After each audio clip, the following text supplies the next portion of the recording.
This is one of the last low rank quests I'll be covering, not counting the overview video of how to get into high rank. It's a pretty decent final test, an endurance hunt with a monster from the start, somewhere in the middle, and somewhere near the end. Arzuros starts in Area 5. Once he's dead, Rathian spawns in Area 8. Once she's dead, Zinogre spawns in Area 5. Arzuros is here, basically, to make sure you're not asleep. You shouldn't have any trouble at this point. That being said, make sure you're bringing decent gear, like my recommended armor, and play smart. Clear out the Ludroth first, or they'll keep getting in the way. For all the monsters, I highly recommend you check out the main guide video I've made for them, but I don't have much to say about Arzuros. Honestly, at this point, if you're struggling with Arzuros, you may need to practice more, and consider asking other hunters for help. This is a multiplayer quest after all.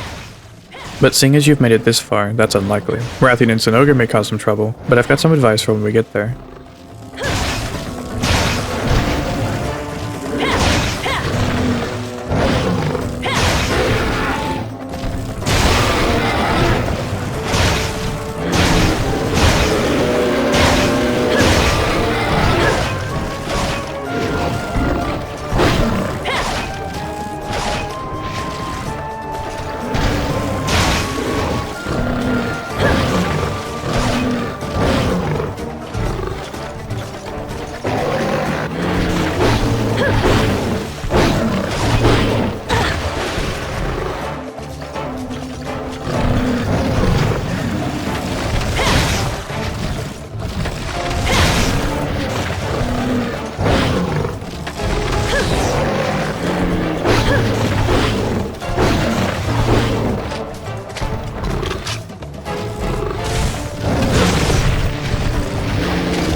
Since this is an endurance quest, carving will give you mega potions.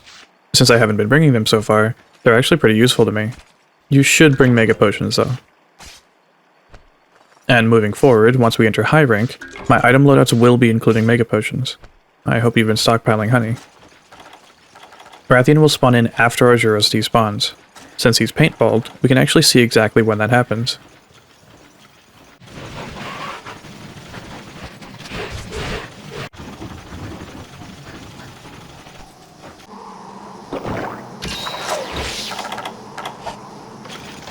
There, Arzuros just despawned. I'd time my might seed with when that happens, since it takes Rathian a little bit to get into the area.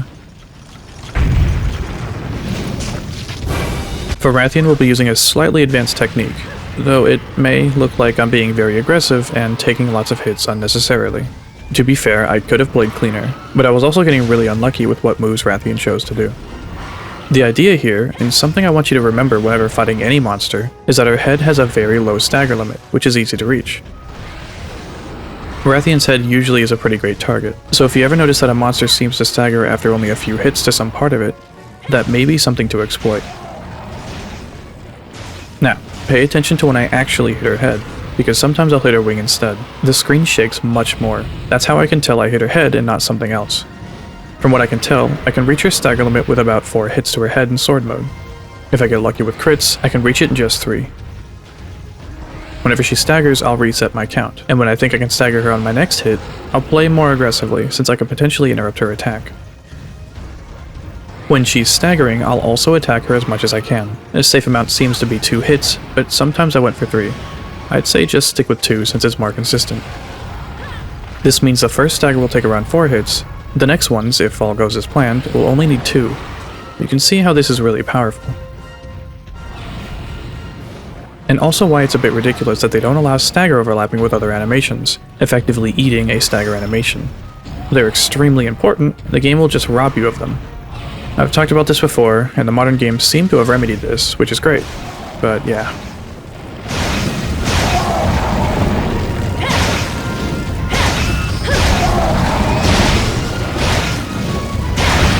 We can effectively headlock Rathian like that. This will make our fight go much faster. She should be one hit from the next tiger now. I attacked there to try and hit her head to knock her out of the air, but she kept grabbing me.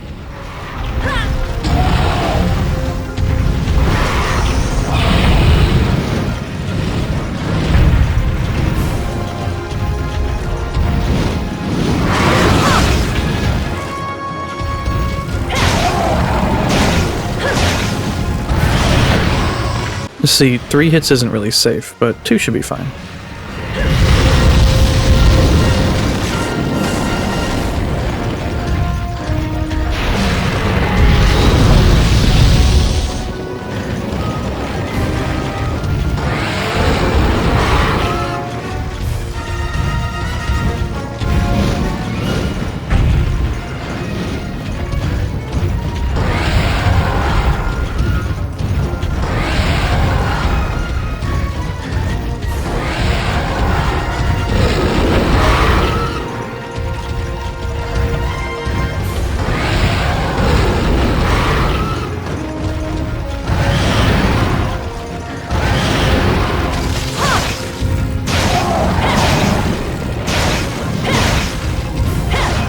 She's one hit from a stagger again. It's not too hard to keep track with a weapon with a simple moveset and a relatively low stagger limit, so try and use this, especially against something like a Rathian. I have a strong feeling she's going to Area 3, as that's where she goes to eat an Aptonoth. This is just something that will come with memorization of things like where she spawns and the areas she goes.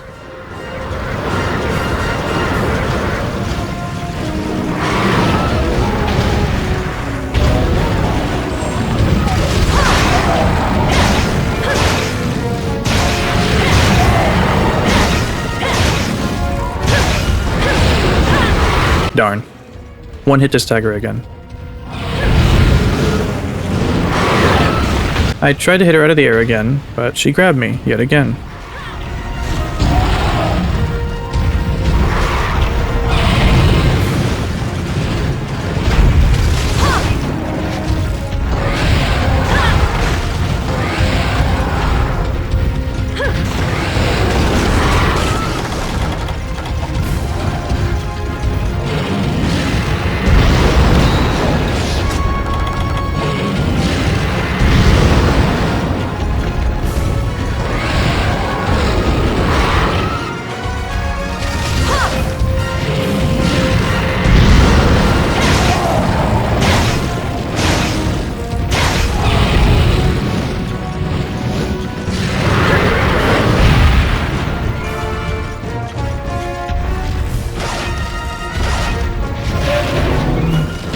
Here I'm spacing out my next attack to ensure I get the stagger that I've worked for.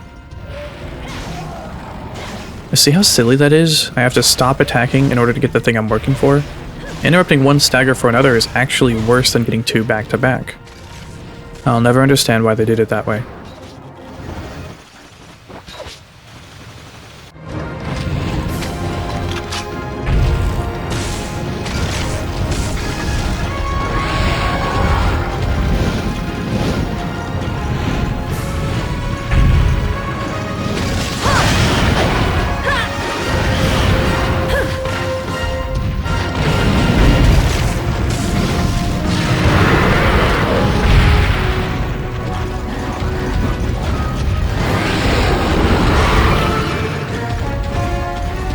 This is tricky, but she turned towards me and started limping. You may assume she's leaving, but she turned a little too precisely to me.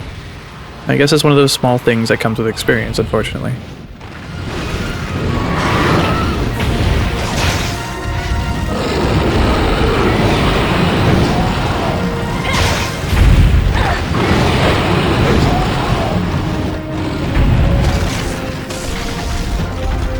Since she turned away from me specifically this time, now I know she's leaving.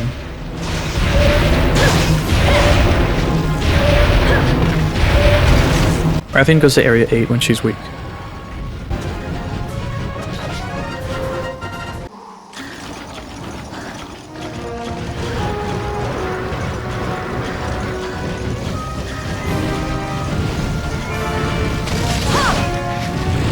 I don't know where she comes down in this area. Lamau.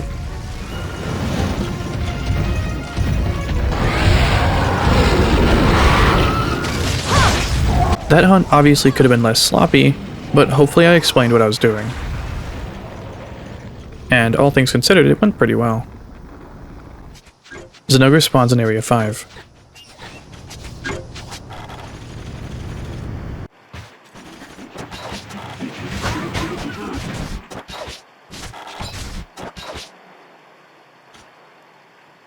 Again, Zinogre spawns after Rathian disappears. I was looking at my map to see when her dot went away. Just like with Rathian, please refer to my main Zinogre video for more in-depth information. The general idea is to try and hit his head as much as we can, when it's safe enough to do so.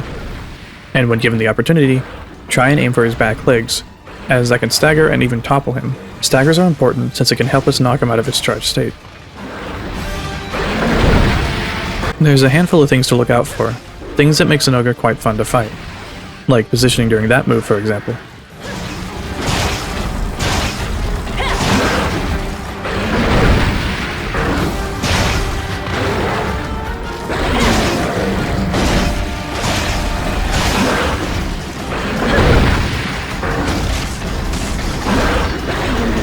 I hate that attack, though. In retrospect, I could have ran closer to him to reload, but I wanted to play it safe. When he starts charging, try to hit him a bunch. Pay attention to how many times he's charged before. His first charge is usually 2 to 3 times. If you can interrupt him like that, it's likely that I'll have to charge 3 times, I think.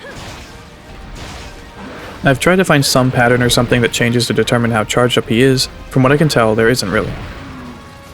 But I'm sure someone will eventually come along and tell me I'm an idiot, and of course he does. I'm just saying what I've observed and what I could find online, that's all.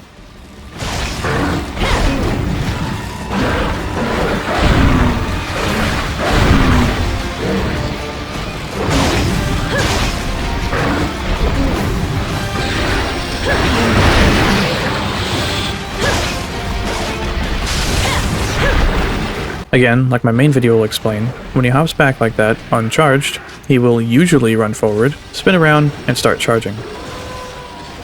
A common exception is sometimes he won't do this after being knocked out of his charged state.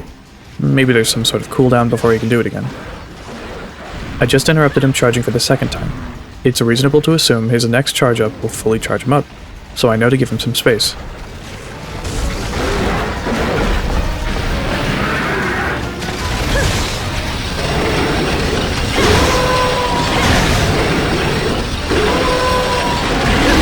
Hey, would you look at that?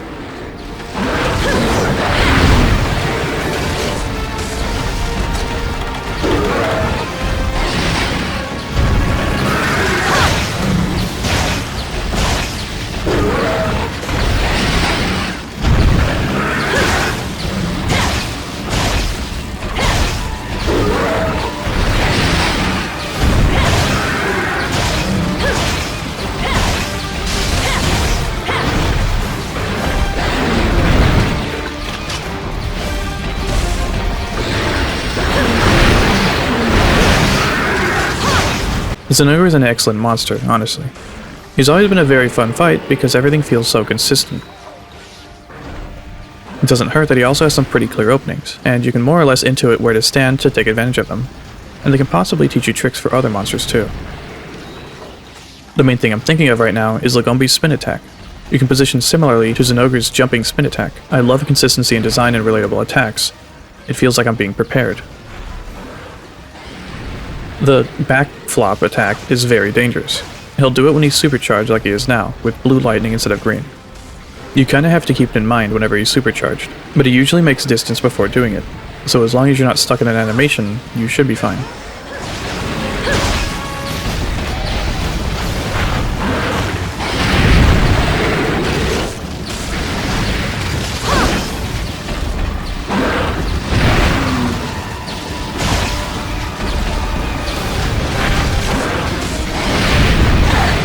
Zinogre can be tough though.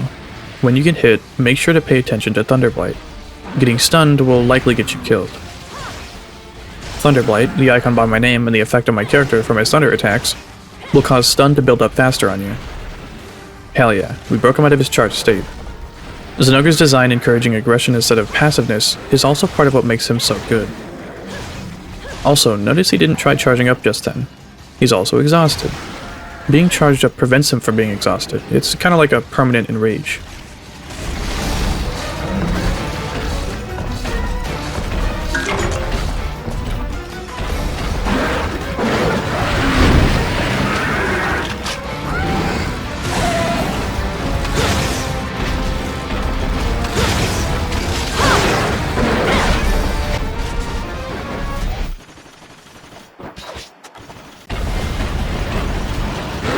I'm running further into the area so we don't fight too close to the area transition. If we do, I may leave the area or knock him down in a place I can't get to. It's just not smart.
Since this isn't his first time charging up, I know he'll be charged up after his second one here.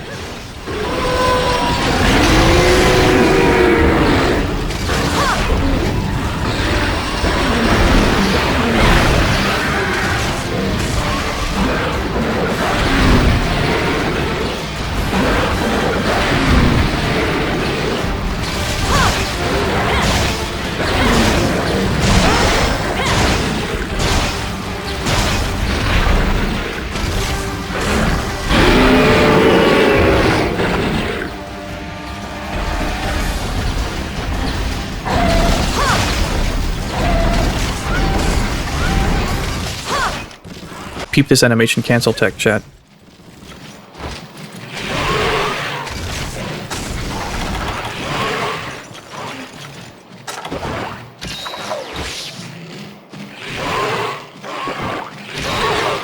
Believe it or not, that one was on purpose.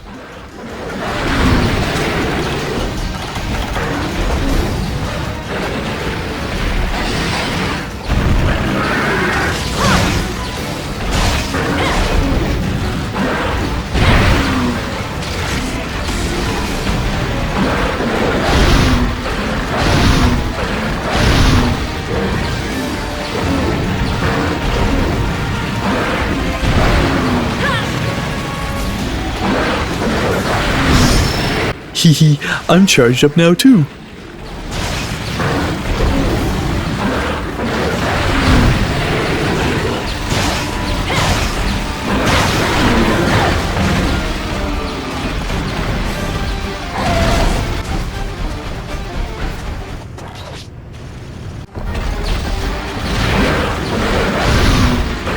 This is a tricky place to fight him in, so be careful.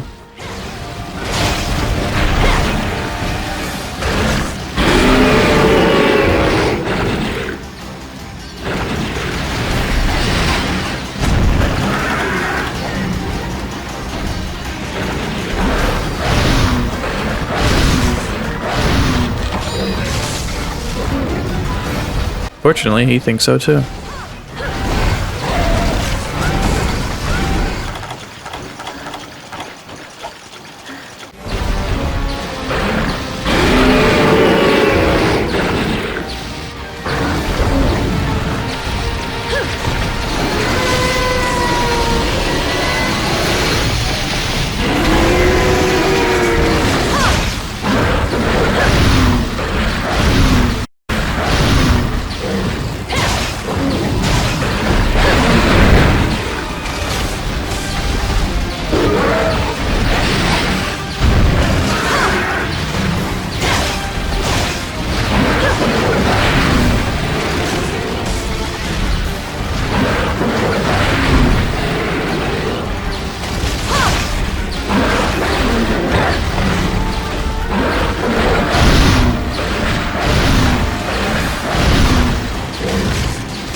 wanted a cool finish.